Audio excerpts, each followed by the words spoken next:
Chapter 9 की तरफ हम बढ़ते हैं। चैप्टर 9 में हम कवर करेंगे पाइवट टेबल, जब कोई लोग इसको पिवट टेबल भी बोलते हैं। तो पाइवट टेबल हम करेंगे, पाइवट चार्ट करेंगे, स्लाइसर, टाइमर्स, ये सब कुछ आपने कैसे लगाना है उन सब चीज को हम इस चैप्टर में कवर करेंगे। तो चलिए स्क्रीन की तरफ बढ़ते हैं। अब यहाँ पर आपको कुछ डेटा दिख रहा है, यहाँ पर सेल्स डेट लिखी हुई है, कस्टमर नेम, सिटी, स्टेट। अब मुझे क्या करना है, अपने इस सेल की एक रिपोर्ट बनानी है। सबसे पहले पाइवट टेबल क्या होता है वो समझते हैं। पाइवट टेबल एक्सेल में यूज होता है for summarize the data, data को समराइज करने के लिए विदाउट यूजिंग एनी फॉर्मूला। इसकी सबसे बड़ी फीचर ये है कि you can find out A many insights in A raw data. और अगर आप पाइवट टेबल को बहुत अच्छे से सीख लेते हो तो ऑब्वियसली आप 20% डेटा एनालाइज कर सकते हो, ओनली 20%, वो भी तब अगर आपको पाइवट टेबल बहुत अच्छे से आता है। अगर आप एक्सेल में बिगिनर भी हो तब भी आप पाइवट टेबल को बहुत अच्छे से सीख सकते हो और अपने करियर को सिक्योर कर सकते हो। अब इस डेटा के अकॉर्डिंगली अगर मुझे ये फाइंड आउट करना है कि इस पर्टिकुलर स्टेट में कितनी सेल्स हुई हैं, टॉप 5 स्टेट्स कौन सी है, प्रोडक्ट वाइज या रीजन वाइज या सेल्स वाइज, जब बॉटम 5 कौन सी है, तो उसकी हम एक रिपोर्ट तैयार करते हैं जो कि पाइवट टेबल के अकॉर्डिंगली होता है। और पाइवट टेबल में सब कुछ समराइज हो जाएगा, जितने अभी हमने फॉर्मूले किए हैं वो कोई फॉर्मूला नहीं लगाना पड़ेगा, क्योंकि पाइवट टेबल की डेफिनेशन यही बोलती है कि आप डेटा समराइज कर सकते हो विदाउट यूजिंग एनी फॉर्मूलाज। तो चलिए स्क्रीन की तरफ बढ़ते हैं। सबसे पहले इसमें आपको क्या करना पड़ेगा, आपको अपने डेटा को सिलेक्ट करना पड़ेगा। तो कंट्रोल ए से भी आप सारा डाटा सिलेक्ट कर सकते हो। कंट्रोल ए से डाटा सिलेक्ट करने के बाद आप इंसर्ट में जाओगे और यहाँ पर आपके पास ऑप्शन होती है पाइवट टेबल, और यहाँ पर आप फर्स्ट वाली ऑप्शन जो है फ्रॉम टेबल एंड रेंज, उस पे आप क्लिक कर दोगे। अब ऑप्शन आती है second, from external data source. ये ऑप्शन हम तब चूज करते हैं जब आपका जो डेटा है वो एक्सेल में नहीं है, वो किसी और फॉर्मेट में है, लाइक एसक्यूएल का डेटा है। तो वो फाइल अगर आपने एक्सेल में ओपन करनी है तो उसके लिए हम सेकंड ऑप्शन चूज करते हैं। तो फिलहाल मेरा डेटा एक्सेल में ही है तो मैं फर्स्ट ऑप्शन चूज करती हूँ। जैसे मैंने इस पे क्लिक किया तो ये एक पॉपअप विंडो ओपन हो गई। इस पे उसने मुझे मेरे टेबल का नेम, जो कि सेल्स डेटा है, टेबल का नेम, और उसने उसकी पूरी रेंज बता दी क्या है। तो अब यहाँ पर वो मुझे पूछ रहा है कि जो आपने रिपोर्ट क्रिएट करनी है पाइवट टेबल की, वो सेम शीट में करनी है या न्यू वर्कशीट, एग्जिस्टिंग में सेम। अब मैं आपको तो यही रिकमेंड करूंगी कि आप हमेशा डाटा न्यू वर्कशीट पे ही करें। अगर मान लीजिए आपका डेटा बहुत स्मॉल अमाउंट में है और अगर आपका टीम लीडर या मैनेजर यही बोलता है कि मुझे एक साइड पे डेटा चाहिए और एक साइड पे रिपोर्ट चाहिए, तो फिर आप एग्जिस्टिंग साइड पे कर सकते हो, but recommended way is a new worksheet. तो यहाँ पर आप देखोगे बहुत सारी चीजें यहाँ पर ओपन होगी। This is my pivot table. जितने भी कॉलम थे मेरे टेबल में वो सारे के सारे यहाँ पर आ गए। यहाँ पर इसको 4 पार्ट में डिवाइड किया है, filters, columns, rows and values. यहाँ पर एक बार इसको प्रैक्टिकल करके देखते हैं, उसके बाद हम इन सबको समझते हैं। सबसे पहले हम इसमें क्या ले लेते हैं, रीजन ले लेते हैं। तो ये सारे रीजन आगे, या फिर इसकी जगह पे हम क्या ले सकते हैं, आप स्टेट भी ले सकते हो। तो ये स्टेट आ गई। अब मुझे इसका सेल अमाउंट निकालना है तो वो मैं वैल्यूज में दे दूंगी। तो अब आपने एक चीज नोट की है, जो स्टेट थे वो मेरे डेटा में तो रिपीट हो रहे थे, लेकिन यहाँ पर उसने डुप्लीकेट ऑटोमेटिकली रिमूव कर दिए। यहाँ पर उसने सम का फॉर्मूला ऑटोमेटिक लगा के मुझे सब कुछ दे दिया। दैट्स वाई कि जो पाइवट टेबल है वो डेटा को समराइज करता है विदाउट यूजिंग एनी फॉर्मूलाज, क्योंकि फॉर्मूलाज उसमें इनबिल्ड ही होते हैं। अब इसकी जगह पर आप डिफरेंट डिफरेंट डेटा भी ले सकते हो। जैसे सपोज करो इसको डाटा को मैं हटा देती हूँ, इसको वापस हम यहाँ पे ले सकते हैं। अब सपोज करो मुझे सिटी वाइज डाटा देखना है। अब यहाँ पर तो डेटा ज्यादा है तो आप रो वाइज ले सकते हो। अगर आपने कॉलम वाइज भी लेना है तो आपको बार बार जो डेटा है वो स्क्रॉल करना पड़ेगा। तो मुझे ये वे थोड़ा इजी लगता है और देखने में भी थोड़ा कन्वीनियंट लगता है, तो मैं इसी वे से अकॉर्डिंगली चलूंगी। अब इसके बाद मुझे क्या देखना है, अगर मुझे इनकी क्वांटिटी देखनी है तो वो सारे प्रोडक्ट्स की क्वांटिटी भी बता रहा है। अगर मुझे प्रोडक्ट वाइज क्वांटिटी देखनी है तो मैं उसको प्रोडक्ट वाइज क्वांटिटी भी बता दूंगी। अब क्या है, अब आप देख रहे हो कि मैंने डाटा रो में भी डाल दिया, मैंने डाटा कॉलम में भी डाल दिया। तो pivot table is a 2 dimension array, means 2D array भी है जिसमें हम रोज एंड कॉलम में डाटा यूज कर सकते हैं। अब इसमें आप डिफरेंट डिफरेंट चीजों को यूज कर सकते हो। अगर आपने सिटी ली है, सिटी के बाद आप रीजन भी ले सकते हो। सम ऑफ क्वांटिटी की जगह पे आप यहाँ पर इनकी क्वांटिटी भी ले सकते हो, तो उसके अकॉर्डिंगली वो क्वांटिटी बता देगा। स्टेट वाइज, अब रीजन में मैं स्टेट भी बता रही हूँ, तो यहाँ पर आप देख रहे हो माइनस का साइन आ रहा है, अगर मैं इस पे क्लिक कर दूंगी तो वो क्या करेगा, इसको जैसे मैं इसके प्लस पे क्लिक कर दूंगी तो वो उसको एक्सपेंड कर देगा और एक्सपेंड कर देगा कि इसमें कौन सा डेटा है। तो ऐसे आप इसको यूज कर सकते हो। अब आपकी रिक्वायरमेंट्स क्या है, अब इसमें अगर प्रोडक्ट कैटेगरी में इसमें डाल दूं तो वो नॉर्थ में दिल्ली के अकॉर्डिंगली बता रहा है। अगर इसी में ही मैं डाल दूं और स्टेट को उठा के मैं कॉलम में रख दूं तो वो उसके अकॉर्डिंगली मुझे डाटा दिखा रहा है। तो मीन्स आपकी रिक्वायरमेंट्स क्या रहती है वो आप उसके अकॉर्डिंगली सेट डाउन कर सकते हो। अब जैसे मान लीजिए मुझे सिटी और क्वांटिटी का देखते हैं, क्वांटिटी तो ऑलरेडी है, यहाँ पर मैंने सिटी लिख दी तो वो सिटी वाइज पूरी क्वांटिटी बता रहा है। अगर मैं यहाँ पे प्रोडक्ट वाइज लिख देती हूँ तो वो मुझे प्रोडक्ट, टोटल प्रोडक्ट की सारी समरी करके बता रहा है।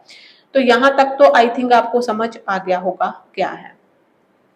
अब आपने एक और चीज क्या करनी है, अब यहाँ पर तो सम आ रहा है, इस पे आपने राइट क्लिक करना है। यहाँ पर आपके पास ऑप्शन आती है वैल्यू फील्ड सेटिंग, इसमें जाना है। यहाँ पर आपको सम, काउंट, एवरेज, मैक्स, मिन, प्रोडक्ट क्या चाहिए, तो मुझे अगर इसकी एवरेज फाइंड आउट करनी है तो मैं एवरेज सिलेक्ट कर दूंगी तो मुझे इसकी एवरेज बता देगा। तो यहाँ पर मैं रीजन भी ले लेती हूँ तो वो उसके अकॉर्डिंगली मुझे क्या बता रहा है, एवरेज बता रहा है।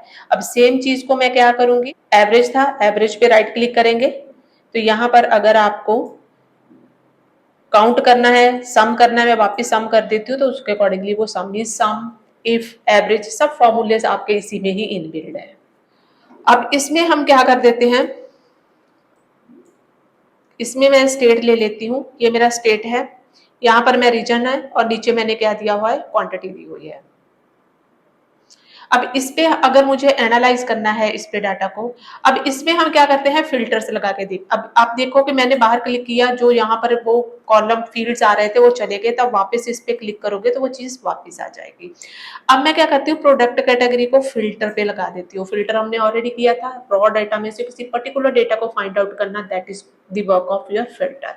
अब जैसे मैंने फिल्टर लगाया, आप देख रहे हो यहाँ पर एक पर्टिकुलर प्रोडक्ट कैटेगरी का फिल्टर आ गया। अगर मुझे सिर्फ क्लोथिंग पे देखना है, इसको मैं ओके करूंगी तो आप देख रहे हो ये सिर्फ क्लोथिंग पर ही काम कर रहा है, किसी और पे काम नहीं कर रहा है। अब यहाँ पे ये मेरा ओरिजिनल डेटा है, ये मेरी शीट्स है। फिल्टर्स तो हमने लगा लिया, लेकिन अब मैं ये चाहती हूँ कि यहाँ पर मुझे बार बार क्लिक करके उसमें से फिल्टर को फाइंड आउट करना पड़ रहा है, स्टेशनरी की क्या है। तो अगर मैं ऑल कर दूंगी तो मुझे सबका डाटा वो दिखा देगा। अब मैं ये चाहती हूँ कि इस फिल्टर में जितने भी मेरे प्रोडक्ट कैटेगरी है उनके अकॉर्डिंगली एक सेपरेट शीट बन जाए।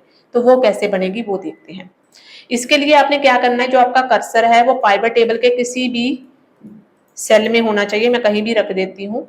आपने क्या करना है, पाइवट टेबल एनालाइज में जाना है। यहाँ पर ऑप्शन आती है, ऑप्शन में आपने लिखना है शो रिपोर्ट फिल्टर्स पेजर्स। जैसे मैं इस पे क्लिक करूंगी तो जो मेरा फिल्टर में कॉलम होगा वो वहां पर आ जाएगा। अगर सपोज करो मैंने यहाँ पे फिल्टर नहीं लगाया तो इस ऑप्शन में आपको वो चीज भी हाईलाइट नहीं मिलेगी। तो उसके लिए आपने क्या करना है, आपके कोई ना कोई डेटा आपका फिल्टर में होना चाहिए। तो हम क्या करते हैं, यहाँ पे गए, यहाँ पर मैंने क्या किया, प्रोडक्ट कैटेगरी की। अब नीचे आप एक बार शीट्स देख लो, 2 ही शीट्स है मेरी। मैंने जैसे इस पे क्लिक किया तो सबकी अलग अलग शीट बन गई। तो उसने क्या किया, मेरा जो 4 और 5 पेज का डेटा था वो मेरा 1 या 2 क्लिक पे ही उसने सेपरेट उसकी शीट बना दी। रादर देन कि मैं बार बार उनपे काम करूंगी, तो बार बार उसका डेटा कॉपी पेस्ट करूंगी, तो बेटर है कि उसने मेरी अलग अलग शीट ही बना दी। अब मुझे इनका चार्ट भी देखना है, तो चार्ट के लिए हम क्या करेंगे, इंसर्ट में जाएंगे। यहाँ पर आपके पास पाइवट चार्ट की ऑप्शन होती है। तो यहाँ पर अभी मैं लाइन, कॉलम, पाए, बार, डिफरेंट डिफरेंट चीजें हैं, तो अभी मैं कॉलम ही ले रही हूँ। तब देखोगे यहाँ पर इसका चार्ट ओपन हो जाएगा।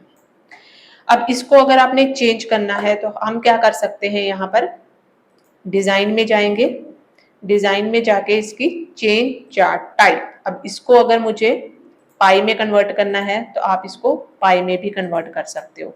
बट उसके लिए मुझे क्या करना पड़ेगा, जो अपना डेटा है यहाँ से हटा के मैं स्टेट में, स्टेट हम निकाल देते हैं। तो यहाँ पर मैंने क्या किया, अपना डेटा फिल्टर से हटा के मैंने अपना डाटा रो में डाल दिया। क्योंकि मैंने पाई ली है तो फिल्टर में अगर मैं एक कैटेगरी सिलेक्ट करूंगी तो वो बाय डिफॉल्ट उसको 100% ही दिखाएगा। लेकिन अब मैं चाहती हूँ कि यहाँ पे परसेंटेज भी आए कि ये कितने परसेंटेज का डेटा है। तो उसके अकॉर्डिंगली आप देख रहे हो कि पाई की सेम एज डिजाइन में जब आप चाहोगे तो वहां पर आपको पाई के डिफरेंट डिफरेंट पार्ट्स भी मिल जाएंगे। जैसे मुझे ये चाहिए तो आप क्या कर सकते हो, इनको अपने अकॉर्डिंगली सेट कर सकते हो। इनकी वैल्यू बढ़ानी है, क्या करनी है, कितनी करनी है, उसके अकॉर्डिंगली आप इसका डाटा सेट कर सकते हो। तो यहाँ पर मैंने क्या किया है, पहले रिपोर्ट बनाई, उसी रिपोर्ट के बिहाफ पर हमने क्या किया, अपना चार्ट बना दिया। अब इस चार्ट को उठा के हम यहाँ पे ले जाते हैं। अब इस पर हम लगाते हैं यहाँ पर फिल्टर, जबकि बेसिकली फिल्टर तो मैं यहाँ से भी लगा सकती हूँ, बट दूसरा तरीका क्या है फिल्टर का, अगर मैं इसको यूज नहीं करना चाहती तो व्हाट इज द सेकंड वे। उसके लिए मुझे क्या करना है, पाइवट टेबल एनालाइज में जाएंगे और यहाँ पर आपके पास ऑप्शन होगी इंसर्ट स्लाइसर। किसमें जाना है, पाइवट टेबल एनालाइज में जाके इंसर्ट स्लाइसर, और यहाँ पर वो बोल रहा है कि किस पर आपने स्लाइसर लगाना है।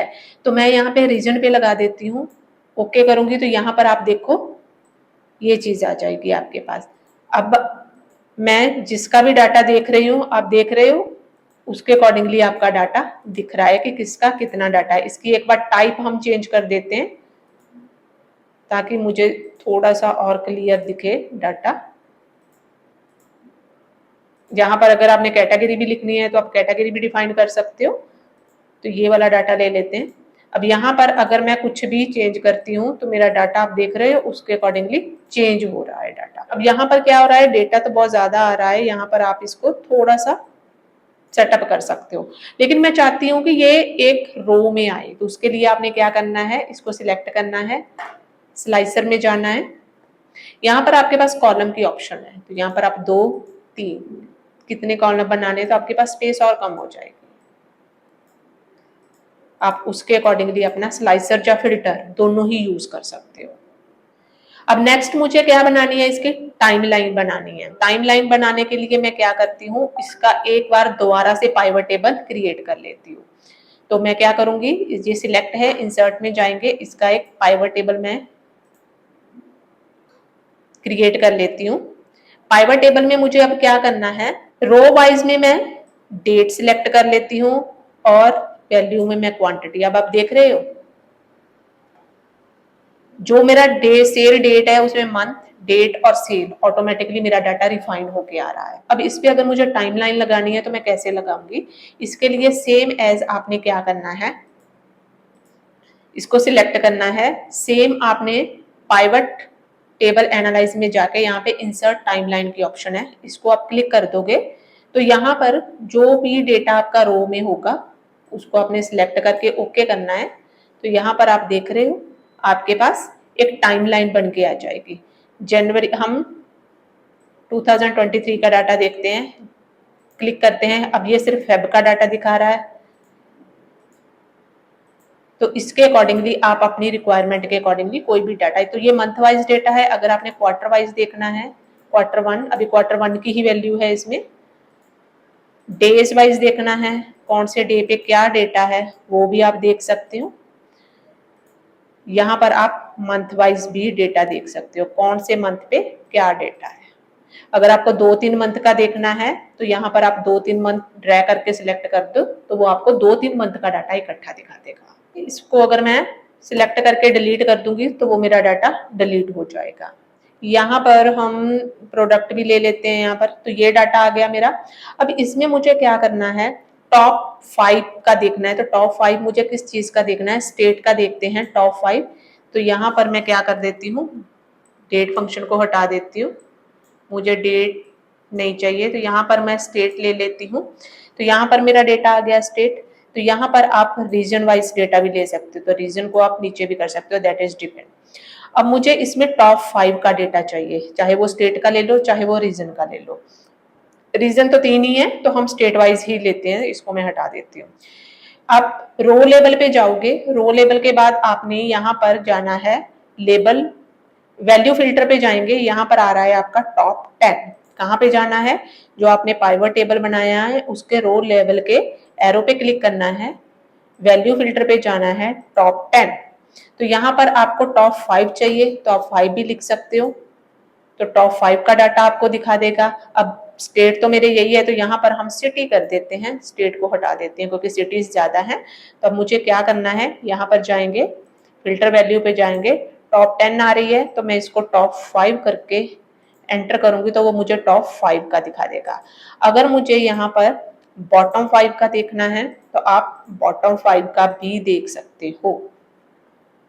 तो ऐसे आप अपने डेटा को टॉप या बॉटम, किसकी सेल ज्यादा हो रही है, किसकी कम हो रही है, वो सब कुछ आप समराइज कर सकते हो। और सबसे बड़ी बात ये है कि जो पाइवट टेबल है वो बहुत इजी कॉन्सेप्ट है, लेकिन आपको ये पता होना चाहिए कि कौन सी चीज किस कॉलम में आएगी, रो में आएगी, वैल्यू में आएगी या फिल्टर में आएगी, क्योंकि इसमें फॉर्मूलेज आपको कोई याद नहीं रखने पड़ते। तो यहाँ पर आप अपने विजुलाइज कर सकते हो अपने रिपोर्ट को। तो यहाँ तक हमारे चैप्टर 9 कवर हो चुके हैं। अब इसके बाद हमारा लास्ट टॉपिक है जिसमें हम क्या करेंगे, अपना एक डैशबोर्ड बनाएंगे, जिसपे हमने अभी तक जितने चैप्टर में जो कुछ पढ़ा है उसको हम एक लास्ट चैप्टर में समराइज करेंगे। लेकिन उसके लिए आपको पाइवट टेबल, फिल्टर, सॉर्ट, ये सब चीजें आनी चाहिए। तो आप इसकी प्रैक्टिस जरूर करो, सो दैट कि जो आप इसका डैशबोर्ड है जो नेक्स्ट चैप्टर में आने वाला है उसको आप इजिली समझ सको।